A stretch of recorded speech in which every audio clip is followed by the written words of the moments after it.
지난 편에서 가난한 자란 하나님께서 사랑과 물질로 모든 것을 채워주시던 에덴의 생활에서 죄로 인해 그곳을 떠나면서 생긴 두렵고 굶주린 마음으로 하나님의 보호하심과 사랑에 굶주린 그 공허한 마음을 물질로, 관계와 명예로 혹은 지식과 신념 등으로 계속해서 채우게 된다고 말씀드렸습니다. 오늘은 이 굶주린 마음이 상한 마음이 되어가는 과정을 살펴봅니다. 하나님은 인간을 하나님의 형상대로 만드셨으며 우리 내면의 모든 것들을 다 채워주셨습니다. 이것이 하나님이 창조하여 주신 원마음으로 우리는 안전하고 부족한 것이 없었습니다. 그야말로 완전한 상태였는데 죄가 들어오면서 그 마음이 깨어졌습니다.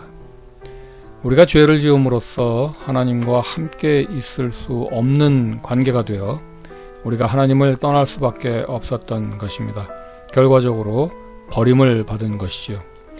인간이 죄를 지은 후의 과정은 창세기 2장 25절부터 3장 23절까지에서 자세히 언급되고 있습니다. 정리해보면 우선 죄에 대한 수치심 때문에 자신의 모습을 숨기고 감추려 합니다. 벌거벗었으나 부끄러워하지 아니하다가 무화과 나무 잎을 엮어 치마로 삼게 되는 것이지요. 즉 봉사와 희생, 자선 등을 통해서 자신을 숨기고 감추어 깨어진 마음의 보상을 강구하게 됩니다. 또 자신을 변명하며 합리화하고 책임을 전가합니다.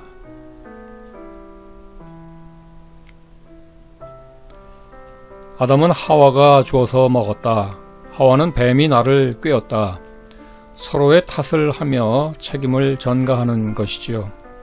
우스갯소리로 이후 약 800여 년 동안 이어진 아담과 하와의 부부싸움을 상상해 봅니다. 당신이 따서 나에게 주었다. 당신도 먹었지 않냐. 다음 과정은 에덴으로부터 쫓겨나게 되었다는 것입니다.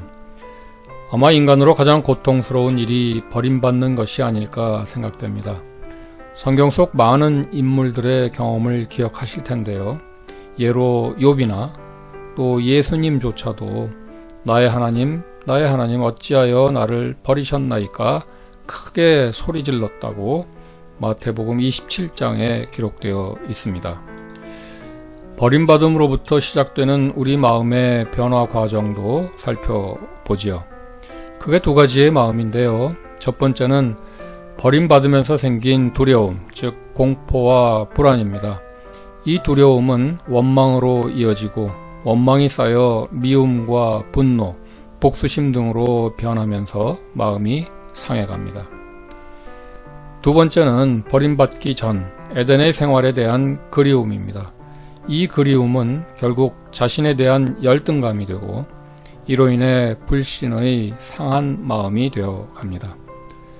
또 한편으로는 버림받으면서 죄책감도 생기고 이에 따른 열등감은 완전주의라는 상한 마음을 만들어내게 되는 것이지요.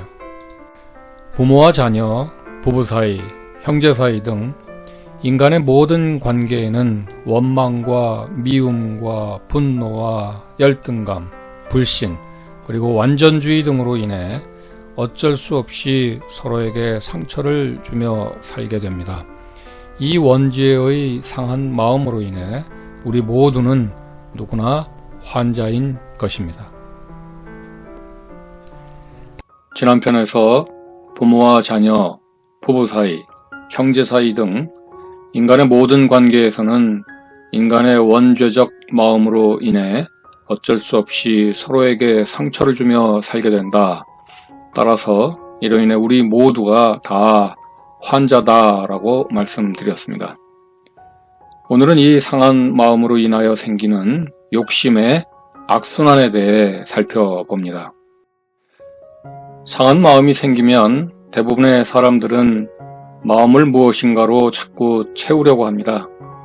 두려움과 분노, 그리움과 불신이 있기 때문에 일용할 양식만 채우면 되는데도 그것 이외의 것들을 자꾸 쌓아두게 되는데 이것이 바로 끊임없는 욕심입니다. 이와 관련된 하나님의 말씀들을 살펴볼까요?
예수님은 죄의 문제를 해결할 수 있도록 몸소 십자가를 지시어 모든 욕심과 정욕들을 십자가에 함께 못 박았습니다.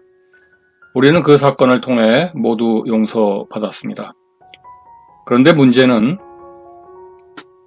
그렇게 용서를 받고 돌아왔는데도 호세아 선지자의 아내 고멜처럼 또 죄를 지으러 나간다는 것입니다. 왜냐하면 죄의 문제는 하나님의 용서로 해결이 되었지만 하나님의 용서를 진정으로 깨닫지 못한 고멜의 그 버림받은 마음과 굶주린 마음이 해결되지 않았기 때문입니다. 아이들이 자기가 원하는 것이 즉각 채워지지 않으면 보채고 울듯이 버림받은 마음과 굶주린 마음이 채워지지 않으면 불신과 불안으로 인해 결국 마음에 욕심이 가득하게 되어 또 세상의 유혹을 받아 다시 세상으로 나가게 된다는 것입니다.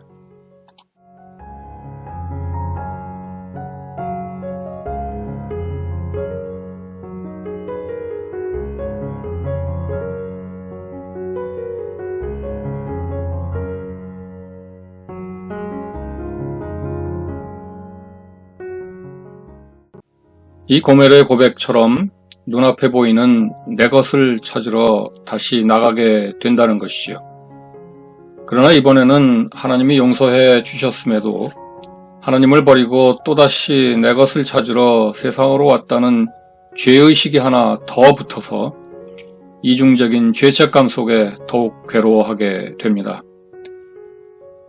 하나님 앞으로 돌아온 후에도 많은 사람들이 이와 같이 고멜처럼 살고 있습니다.